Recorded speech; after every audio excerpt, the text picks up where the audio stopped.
যে বাংলাদেশে আজকে সত্যি মাইনরিটিজের উপরে যে অত্যাচার চলছে সেটা আমরা কেউ ভালো চোখে দেখছি না।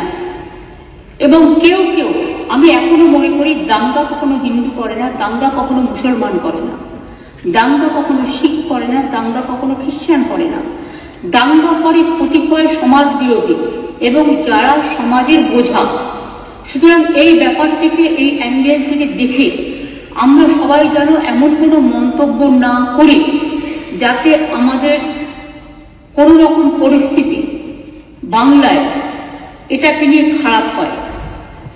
আমি কৃতজ্ঞ যে একদিকে হিন্দু ধর্মের মানুষরাও প্রতিবাদ করছেন, অন্যদিকে সংখ্যালঘু ইমামরাও কালকে প্রেস কনফারেন্স করে পরিষ্কার বাংলাদেশে যে মাইনরিটিদের উপর অত্যাচার হচ্ছে তারাও কিন্তু এটাকে তীব্র নিন্দা করেছেন এবং মাইনরিটিদের সেফটি এবং সিকিউরিটির ব্যাপারে বলেছেন। এটা বাংলায় প্রথম, যারা মনে রাখবেন এটা আমাদের ধর্ম নিরপেক্ষতার একটা প্রধান একটা স্তম্ভ এবং আমি সকলকে এই জন্য অভিনন্দন জানাচ্ছি। আমাকে অনেক সংখ্যালঘু সম্প্রদায়ের অনেকে বলেছিলেন যে আমরা মিছিল করতে চাই, প্রতিবাদ করি। আমি বলেছিলাম না, মিছিল করলে অনেকে তো আছে জানে না, এই সময় সুযোগ নেয় রাজনীতি, আবার একটা দাঙ্গা লাগিয়ে দেবে। আমি দাঙ্গা তো চাই না, আমরা দাঙ্গা চাই না, শান্তি চাই। একটা হিন্দুর গায়ে যে রক্ত আছে, একটা মুসলিমের গায়ে সে রক্ত আছে, একটা ভাইয়ের গায়ে যে রক্ত আছে, একটা বোনের গায়ে সে রক্ত আছে, একটা পাঞ্জাবির গায়ে যে রক্ত আছে, একটা শিখের গায়ে, খ্রিস্টানের গায়ে সে রক্ত আছে। আমরা নিজেদের মধ্যে ভেদাভেদ না করে, আর কয়েকটি মিডিয়া, আই মাস্ট সে, আমি অ্যাপিল করছি তাদের কাছে, এটা উত্তরপ্রদেশ নয় যে আপনাদের ব্যান করে দেব, এটা উত্তরপ্রদেশ নয় বা রাজস্থান নয় যে আপনাদের অ্যারেস্ট করে নিয়ে যেভাবে সাংবাদিকদের উপর অত্যাচার হয়েছিল, আমার কাছে ছবি আছে, সেটা করব। কিন্তু আমি নিশ্চয়ই আবেদন করতে পারি, অনেকগুলো ফেক ভিডিও বাজারে চলছে, কোনো একটা পলিটিক্যাল পার্টির পক্ষ থেকে কিছু ফেক ভিডিও চালিয়ে আগুন লাগাবার চেষ্টা করা হচ্ছে। প্লিজ দয়া করে, অনুগ্রহ করে উভয় সম্প্রদায় এর থেকে বিরত থাকুন। আমরা কেউ কিন্তু কারো পক্ষে নয়, সবাই কিন্তু সবার পক্ষে, এটা মাথায় রাখতে হবে। আমি বারবার বলি, ধর্ম যার যার আপনার, উৎসব কিন্তু সবার। বাংলাদেশের ব্যাপারে government of India, late government of India to decide.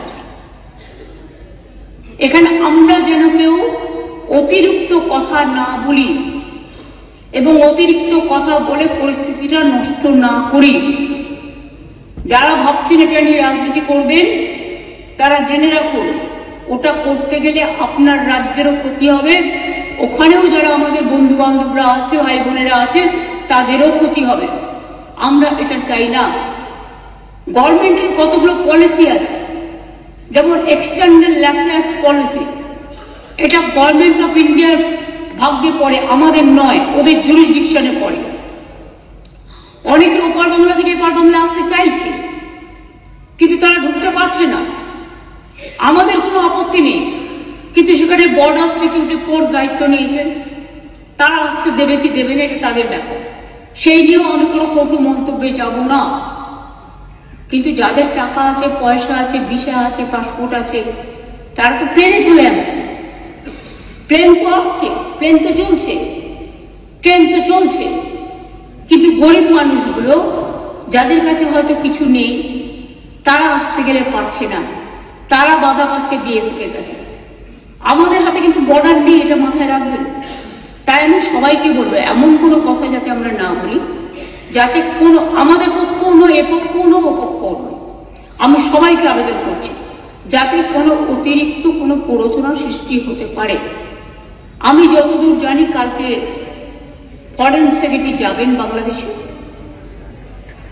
আজকেই যাচ্ছেন, কালকে ওদের মিটিং আছে। সুতরাং লেট দেম ডিসাইড। এই ব্যাপারে আমি পরিষ্কার বলি, এক্সটার্নাল অ্যাফেয়ার্স এর ব্যাপারে উই নেভার ইন্টারফেয়ার। আমাদের দলের পলিসি হচ্ছে এবং আমাদের সরকারেরও, আমরা সবসময় এই ব্যাপারে গভর্নমেন্ট অফ ইন্ডিয়া যে গাইডলাইন দেয় এক্সটার্নাল অ্যাফেয়ার্স যে গাইডলাইন্স দেয় এটা কিন্তু আমরা মেনে চলি। তাই আপনাদের সবাইকে অনুরোধ করব, আসুন আমরা এমন একটা পরিবেশ সৃষ্টি করি যাতে এপার বাংলা দেখিয়ে দেবে যে আমরা ভারতবর্ষ, আমাদের জাতীয়তাবোধ, আমাদের দেশাত্মবোধ, আমাদের মমত্ববোধ, আমাদের স্নেহবোধ, আমাদের ধন ধান্যে পুষ্পে ভরা আমাদের এই বসুন্ধরা, তাহার মাঝে আছে দেশ এক সকল দেশের সেরা, সে যে স্বপ্ন দিয়ে তৈরি, সে যে স্মৃতি দিয়ে ঘেরা। এমন দেশটি কোথাও খুঁজে পাবে না কো তুমি, সকল দেশের সেরা, সে যে মোদের জন্মভূমি। এই জন্মভূমিকে আপনারা প্রতিপালন করেছেন, জন্মেছেন এই মাটিতে। এই মাটিটাকে সমৃদ্ধ করুন, ভালোবাসুন, এবং যদি কেউ বিচ্ছিন্ন করতে আসার চেষ্টা করে তাকে প্রতিরোধ করুন, এবং সেক্ষেত্রে বাঁধ ভেঙে দিতে হবে। আর যারা কেউ কেউ বলছে বিহার দখল করব, উড়িষ্যা দখল করব, আমি বলি ভাই ভালো থাকবেন, সুস্থ থাকবেন, সুন্দর থাকবেন, কিন্তু এত বড় হিম্মত আপনাদের কেন কারণ নেই যে বাংলা, বিহার, উড়িষ্যা সব নিয়ে নেবেন আর আমরা বসে বসে ললিপপ খাব? এটা ভাববার কোনো কারণ নেই। আমরা যথেষ্ট সচেতন নাগরিক এবং আমরা যথেষ্ট সক্রিয়, কিন্তু আমরা ধৈর্যের পরীক্ষা দিই। তার কারণ এটা আমরা রবীন্দ্রনাথ ঠাকুরের কাছে শিখেছি যে আগুনের পরশমণি ছোঁয়াও প্রাণে, এই জীবন পূর্ণ করো, এই জীবন পূর্ণ করো, এই জীবন পূর্ণ করো। তাই আমি মনে করি ভারতবর্ষের অখণ্ড আমাদের সকলের অখণ্ড, এবং আমরা সবাইকে রক্ষা করব। এটাই আপনাদের সকলকে আমি আবেদন জানিয়ে গেলাম। যেহেতু হাউস চলছে, লোকসভাতেও আমাদের মেম্বাররা নিশ্চয়ই আলোচনা করবেন সুযোগ পেলে। কাজে যিনি গেছেন ক্যাবিনেট সেক্রেটারি, আমরা আশা করি তার দৌত্য সফল হোক, শান্তি ফিরে আসুক। বাংলাদেশের রাজনীতির সাথে আমাদের রাজনীতির সম্পর্ক নেই। ওরা কে কি রাজনীতি করবে সে নিয়ে আমরা কোনো কথা বলতে চাই না, কিন্তু আমাদের দেশের যে ধর্ম নিরপেক্ষতা, যে গণতন্ত্র, যে সংবিধান, আমরা যেন সেটাকে মেনে চলি। আমরা যেন অন্য কোনো উস্কানি না দিই, এটুকুই আমার আবেদন। অনেক ধন্যবাদ স্যার এই টাইমটা আমায় দেওয়ার জন্য।